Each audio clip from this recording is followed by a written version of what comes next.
wabarakatuh. Waalaikumsalam warahmatullahi wabarakatuh. Alhamdulillahilladzi an'ama 'alaina bi ni'matil imani wal islam. Asyhadu an la ilaha illallah wahdahu la syarika lah. Asyhadu anna Muhammadan 'abduhu wa rasuluh. Allahumma shalli wa sallim wa barik ala Muhammadin wa ala alihi wa ashabihi ajma'in. Amma ba'd. Pimpinan cabang, pimpinan ranting Muhammadiyah yang ikuti dua yang saya hormati, pimpinan cabang Tangerang Selatan yang saya hormati, dan seluruh anggota pengajian RM dua yang saya muliakan, dan rumah warga. Kita doakan mudah-mudahan Allah senantiasa memberkahi rumah ini bersama keluarganya. Allahumma barik lahum fima razaqtahum lahum warhamhum. Pertama, marilah kita bersyukur kepada Allah Subhanahu wa taala karena telah memberikan hidayah. Ada istilah dalam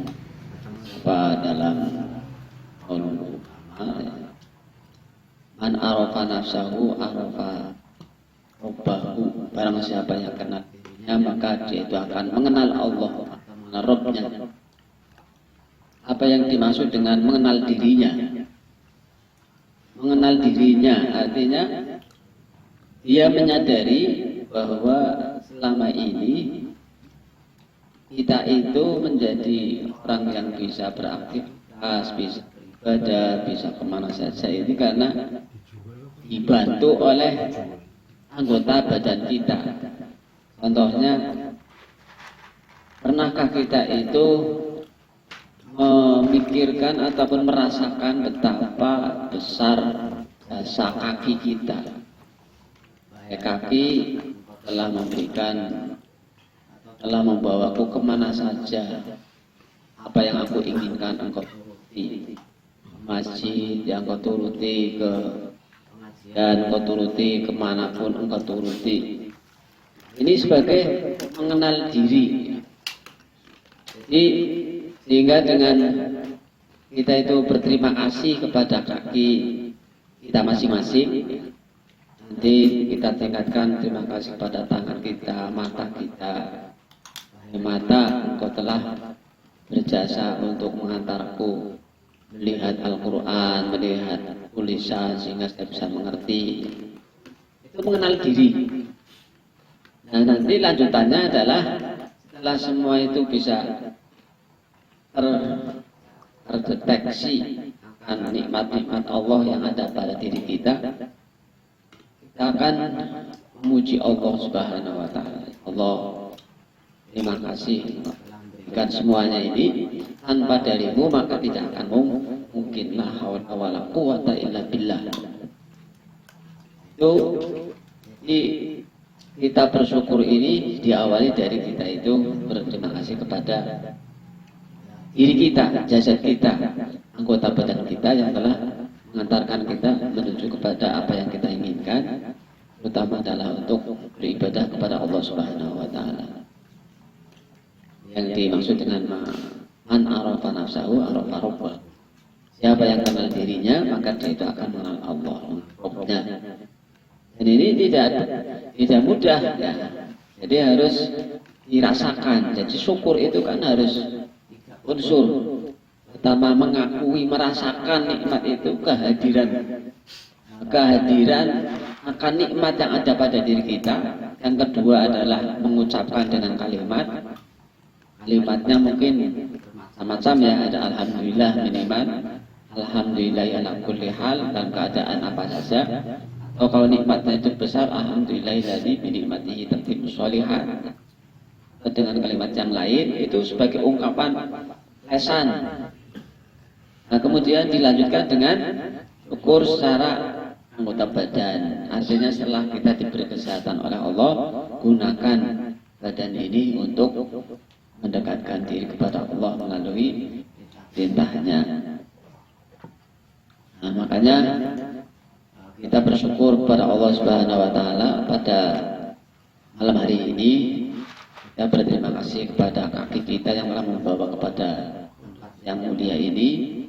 Nah, tentunya ini adalah milik Allah, berarti telah Allah tuntunkan kepada kita menuju ke tempat yang mulia. Nah, Bapak-bapak dan hadirin rahimakumullah, apa yang ada dalam diri kita, memang manusia itu punya bakat, minat, dan spesialisasi masing-masing ya. Jadi kalau ibarat dalam bidang keilmuan, ada orang yang ahli dalam bidang ilmu Al-Quran, pandai tentang tajwid, tahsin, dan sebagainya, macam-macam. Ada yang pandai dalam bidang ilmu matematika ya. Penting karena dalam Islam itu ada mawaris, ada zakat. Ada yang pandai dalam ilmu sejarah, ilmu biologi, dan ilmu-ilmu yang lain. Itu semuanya adalah sebagai sarana menuju kepada Allah, kepada Allah Subhanahu wa Ta'ala. Nah, maka dalam hal ini silakan siapapun yang ingin menjadi guru, menjadi mungkin profesi yang lain, menjadi direktur atau menjadi DPR ya, Islam itu mempersilahkan. Tapi kita harus tahu tujuan semuanya adalah menuju kepada ridha Allah. Karena semuanya penting, apalagi DPR ya, sangat penting. DPR itu kan yang akan membuat undang-undang. Kalau DPR-nya bukan orang Islam, kira-kira apa hasilnya? Undang-undangnya membuat tempat-tempat yang ruan ya, judi online dan sebagainya.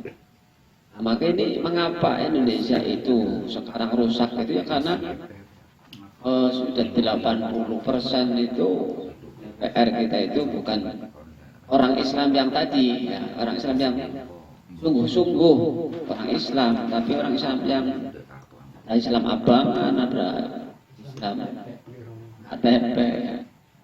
Ini makanya mari kita dukung ya, siapapun yang maju kita berterima kasih juga mau maju, karena mau maju saja kan ya, jarang yang mau. Coba jangan disuruh maju, nggak mau.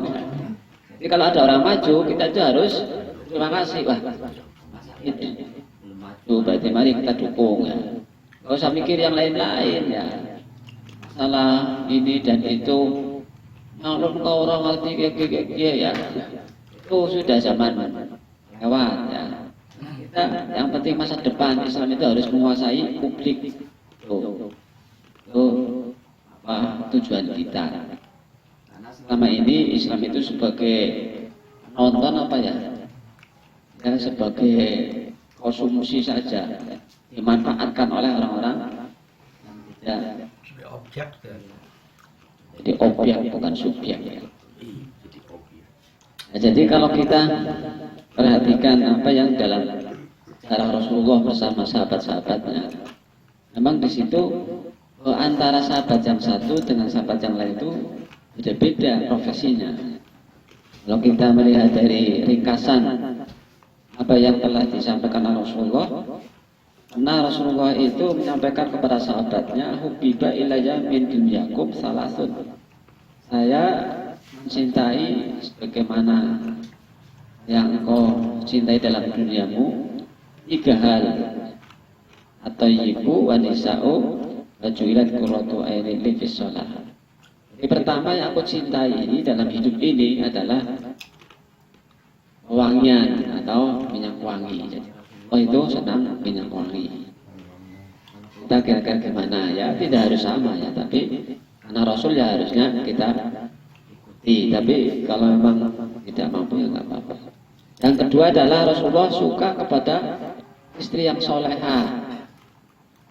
Karena istri soleha itu adalah bisa dikatakan penyokong yang terbesar kesuksesan seorang pria ya. Angger saiki ora salehah ganti sing salehah. Seorang pria itu sukses itu pengaruh besar dari istri yang soleha. Bisa orang payah itu Mas Yudi. Makanya Kita melihat mengapa Rasulullah itu sukses, ya walaupun kita itu ya percaya Rasulullah pasti sukses, tapi kan di situ ada kaki-kaki yang ada di bawahnya, termasuk di dalamnya adalah istri yang solehah yaitu Khadijah. Maka yaitu cinta betul kepada istrinya Siti Khadijah karena dia adalah mendukung full ya 100% mungkin 200% atau mungkin lebih ya, mendukung dakwahnya Rasulullah baik dengan fisiknya, dengan hartanya, dengan yang lain-lain. Sampai-sampai ketika Khadijah ini sudah meninggal, terkenang-kenang ya, terpiang-piang, masih diingat masih terus. Nah, kemudian yang disukai oleh Rasulullah adalah sholat, karena sholat bagi Rasulullah itu hal yang bisa menenangkan, menyamankan jiwanya merasa nyaman, tenang dan damai, sampai tidak terasa kakinya bengkak ya. Nah, ketika beliau itu mengatakan seperti itu, ditanggapi oleh Abu Bakar, benar ya Rasulullah, engkau telah mencintai hal tersebut, tapi aku pun mencintai 3 hal yang lain. Ini berarti kan tidak sama ya. Apa yang dicintai oleh Abu Bakar? Pertama, saya suka melihat wajah Rasulullah Shallallahu Alaihi Wasallam. Jadi sebagai kekasihnya Rasulullah ya, sebagai Rasul. Nah, ini Abu Bakar senang kalau melihat Rasulullah. Artinya melihat itu ya berjumpa. Jadi hendaknya kita itu kalau berjumpa dengan sesama kita, terutama yang frekuensinya sama ya. Jadi perjuangan itu hendaknya ada perasaan senang. Jadi namanya kita sama-sama dalam rati ketika di mana ketemu, alhamdulillah, assalamualaikum, bagaimana kabarnya, sehat. Jadi kita ungkapkan kesenangan kita dengan menanyakan keadaannya, mendoakan dengan salam dan seterusnya, bagaimana keluarga. Ini yang dilakukan oleh Abu Bakar. Kemudian yang kedua, Abu Bakar menyenangi menafkahkan hartaku menurut kemauan Rasulullah. Jadi saya senang menafkahkan hartaku sesuai dengan apa yang Rasulullah inginkan. Makanya ketika Rasulullah itu meminta kepada Abu Bakar, apapun yang diminta pasti akan diusahakan, karena begitu cintanya kepada Rasulullah. Ketiga, aku senang putriku berada di bawah pemeliharaan Rasulullah Shallallahu Alaihi Wasallam. Jadi Aisyah ya, kan istrinya Rasulullah, istrinya Abu Bakar As-Siddiq. Jadi kalau bisa memang dalam keluarga kita itu nggak usah jauh-jauh ya kalau bisa. Jadi kita itu meminang mencari mantu itu hanya sendiri kalau bisa ya, teman seperjuangan, sehingga kita tidak akan jauh-jauh. Cuman kadang-kadang itu ya anak sekarang beda ya. Betul, Ustaz. Pengennya sisi perak, katanya dewek, tapi kadang lalu kasih itu karena pergaulannya luas, jauh, akhirnya mendapatnya jauh. Itu para sahabat seperti itu. Ya. Nah, ketika sahabat Abu Bakar ini menyampaikan 3 hal tersebut, didengar oleh Umar. Umar pun menyahut, benar wahai Abu Bakar, aku pun senang akan 3 hal lainnya. Jadi beda lagi ini Umar. Apa yang disenangi oleh Umar? Pertama, mengajak kepada kebaikan, amar ma'ruf ya. Yang kedua, mencegah kemungkaran. Ini memang sifatnya Umar, keras ya.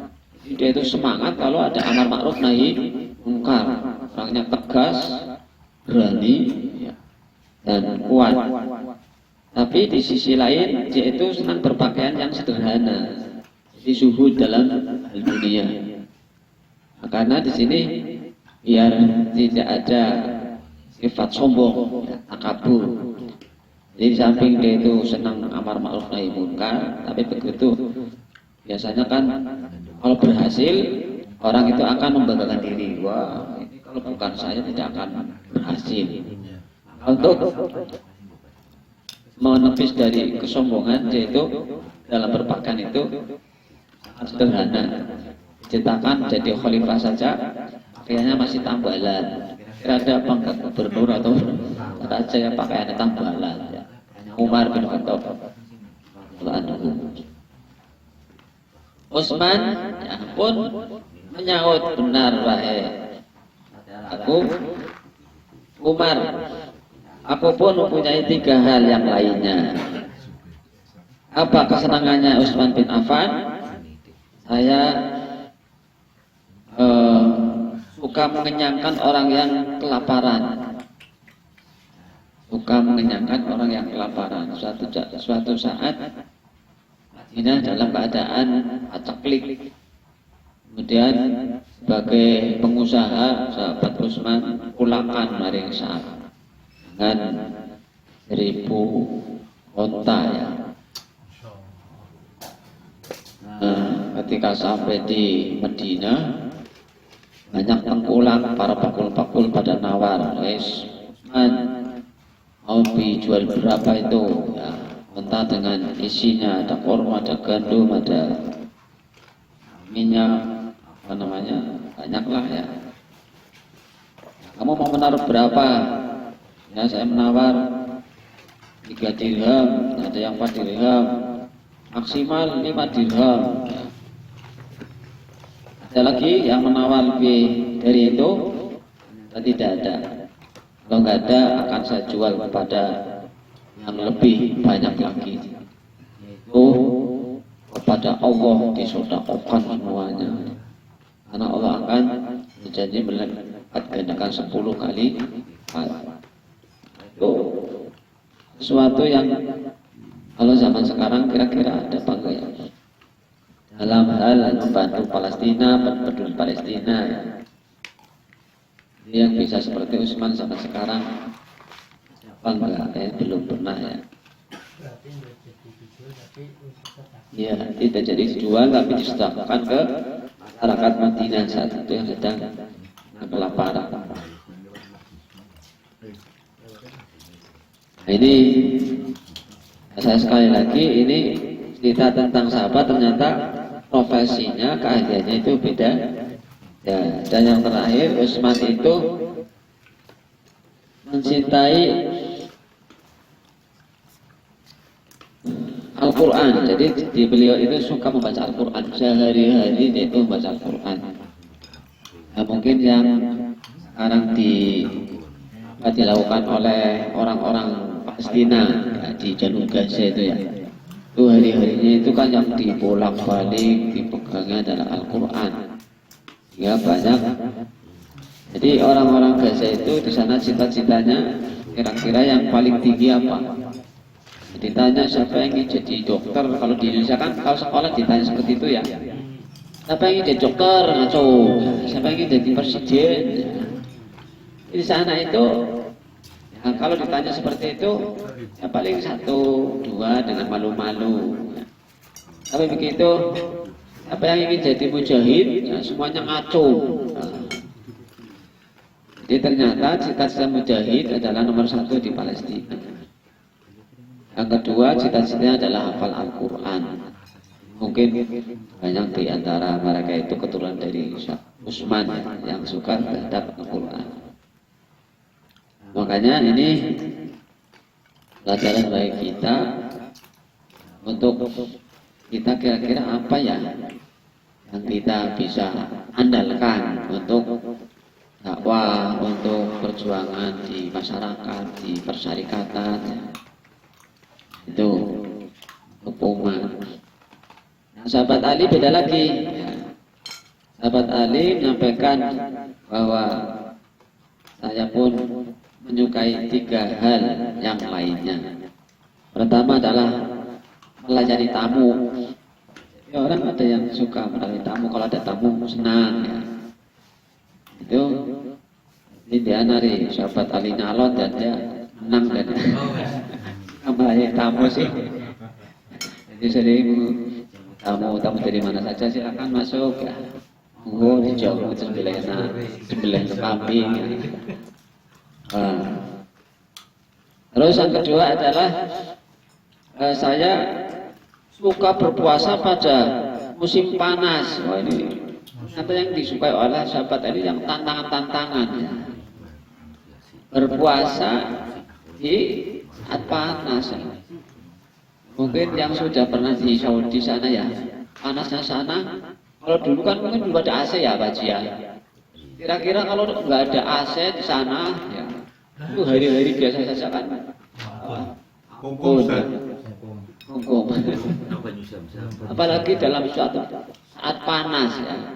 Ini disukai oleh sahabat Ali. Jadi kemudian suka tantangan.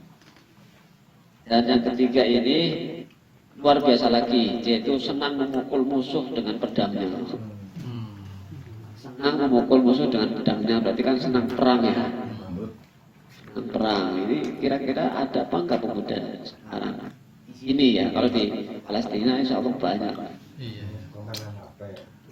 Itu ya yang disukai. Masa kita, anak kita itu main HP ya. HP itu racun. Tapi mereka emang belum menyadari bahwa HP itu racun. Ya kalau yang dibuka ilmu mungkin tidak masalah. Tapi kira-kira berjam-jam kuat membuka yang isinya ilmu pelajaran. Tobat dah jadi guru tobat dah. Betul. Istirahat pasti nyekel handphone orang muni. Misalkan mau makan atau kalau makan mending Ustaz, istirahat Ustaz. Makan dingin. Misalnya ke kantin apa makan mungkin belum makan. Pokoknya mesti nyekel handphone Ustaz, istirahat. Pasti itu angel.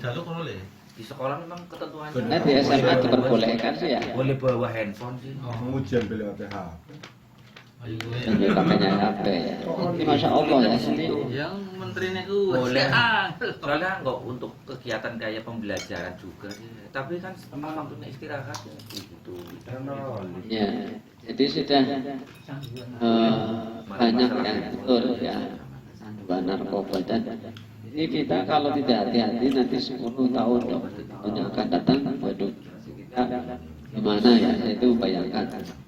Hanya satu harapannya mudah-mudahan Allah ya bisa merubah negeri ini yang mayoritas Islam dipimpin oleh orang Islam yang nantinya akan membuat kebijakan yang mendukung umat Islam. Ya. Kan bisa saja apa yang sekarang ada di program yang diprogram dengan Islami, terus hal-hal yang akan rusak diblokir bisa kan. Iya kayak di Korea Utara saja. Saya lihat pemerintahnya boleh menutup semua. Menutup semua. Korea Utara ini pemerintah. Jauh itu buatan manusia akan bisa diatur, tinggal pengaturnya atau pemimpinnya saja. Itulah menjadi harapan kita semuanya. Nah, intinya bahwa kalaupun kita tidak ada satupun yang bisa kita andalkan dalam hidup ini di hadapan Allah Subhanahu Wa Taala, maka di sini kita harus harus apa yang disimpulkan oleh Rasulullah Sallallahu Alaihi Wasallam bahwa Allah Subhanahu Wa Taala ini mencintai 3 hal yang ada pada diri hambanya. Secara umum ya, Allah mencintai 3 hal yang ada pada diri hambanya. Pertama adalah mencurahkan segala kemampuannya dalam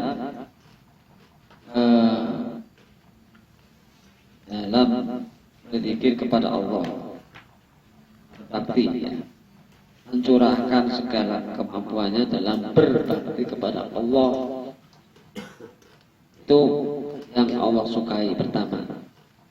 Atau kalau ada orang yang hidupnya untuk Islam ya, untuk perjuangan Islam, untuk generasi Islam, untuk kepentingan Islam, itulah yang Allah cintai. Kemudian Yang kedua yang Allah cinta adalah menangis karena menyesal telah berbuat maksiat. Jadi, tidak ada orang yang bersih dari dosa. Siapapun pasti pernah berdosa.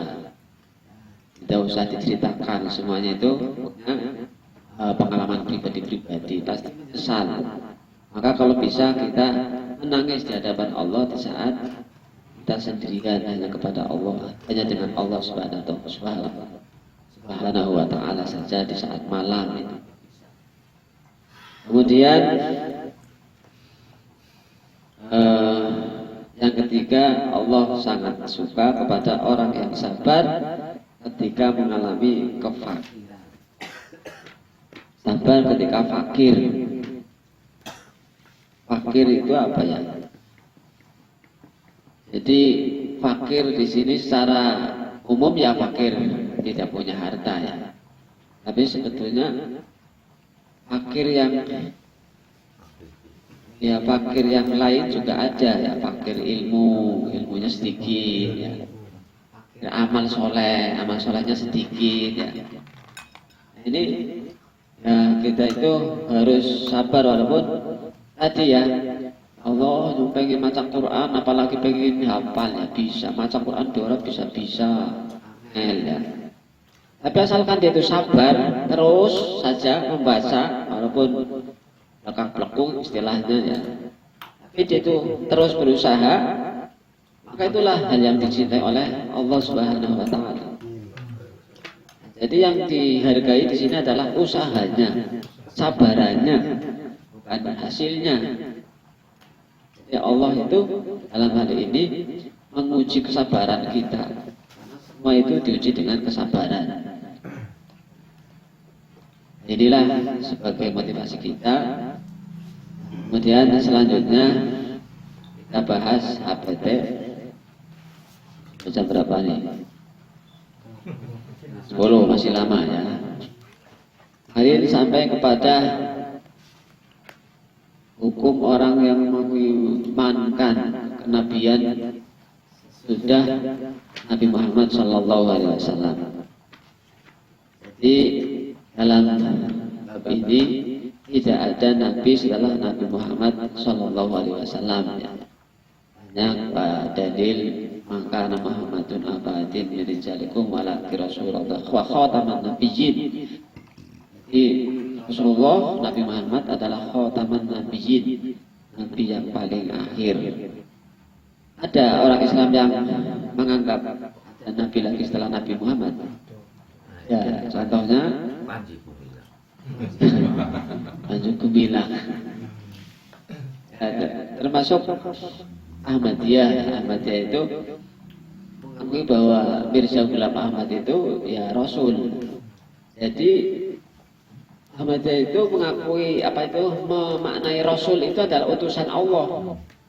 Jadi siapapun yang ditugasi di situ berdakwah meneruskan dakwahnya Rasulullah itu ya Rasul. Jadi Rasul itu ya siapa saja yang itu meneruskan risalah Nabi Muhammad adalah Rasul. Jadi Rasul itu masih ada Nabi Muhammad. Itu. Bahkan tidak hanya itu, Mirza Ghulam Ahmad itu diakui juga sebagai Nabi setelah Nabi Muhammad, juga sebagai Nabi Isa, sekaligus sebagai Imam Mahdi. Jadi dalam satu sosok Mirza itu diakui pertama sebagai Rasul Allah ya setelah Nabi Muhammad, kedua sebagai Nabi Isa yang dijanjikan diturunkan oleh Allah di hari akhir, dan sekaligus sebagai Imam Mahdi. Kira-kira menurut panjenengan bagaimana itu? Itu keyakinan Ahmadiyah seperti itu. Tapi karena itu keyakinannya, tapi yang jelas itu adalah keyakinan benar sesuai dengan Islam yang benar. Kemudian berikutnya ini masalah-masalah, jadi celak-celok ya, tidak urut. Kita beberapa masalah.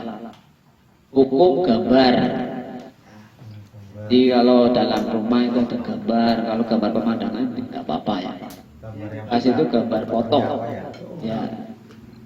Kalau dalam hadis dijelaskan bahwa gambar yang dilukis dari mulai kepala sampai badan, kaki itu diharamkan. Karena ada ancaman nanti di akhirat disuruh untuk memberi ruh, bukan ruh. Silakan itu buatan kamu, diberi ruh. Kira-kira bisa apa enggak? Ini siksa yang berat ya. Hanya diharapkan menggambar makhluk. Cuma di sini yang dibahas adalah bukan menggambar tapi gambar yang model foto. Jadi dalam pembahasan foto itu bukan lukisan. Foto dengan lukisan itu beda. Kalau lukis itu kan dibuat ya. Jadi menyamai dengan sifat Allah membuat, seperti membuat makhluk. Maka itu yang diharapkan adalah karena menyamai sifat Allah yaitu membuat, maka di situ diharamkan. Tapi kalau foto itu kan hanya sekedar memindahkan, ya, memindahkan gambar manusia. Jika itu bukan termasuk gambar. Nah, cuman di sini ada beberapa hukum orang itu membuat gambar foto. Pertama, kalau foto itu disembah, nah foto ini disembah. Ya. Kepatung lah. Ada fotonya. Ini gambar saya gambar. Fotonya Habib sih. Ya, kalau disembah jelas hukumnya haram ya berdasarkan nas. Nah, tapi bagaimana kalau untuk itu peragaan mengajar? Ya. Jadi namanya dalam hal ini itu gambar untuk ini pahlawan namanya Jatusidiman, ini Nyajin, ini siapa ya, itu peragaan untuk pengajaran. Ini hukumnya mubah, hanya boleh ya. Nah, bagaimana kalau untuk hiasan dinding, tempel? Ini ada dua macam, tiga di sini. Kalau hiasan ini dikhawatirkan mendatangkan fitnah apa ya? Fitnah yang secara umum lah. Umumnya ada gambar atau dibayang-bayangkannya. Nah, ya. Maka itu ini secara umum ya mubah, masih mubah ya. Tapi kalau mendatangkan fitnah yang besar, itu berupa maksiat tadi ya. Kita ada gambar, tapi kemudian gambar itu dibayang-bayangkan sehingga hanya menjadi berbuat maksiat. Rasa turu.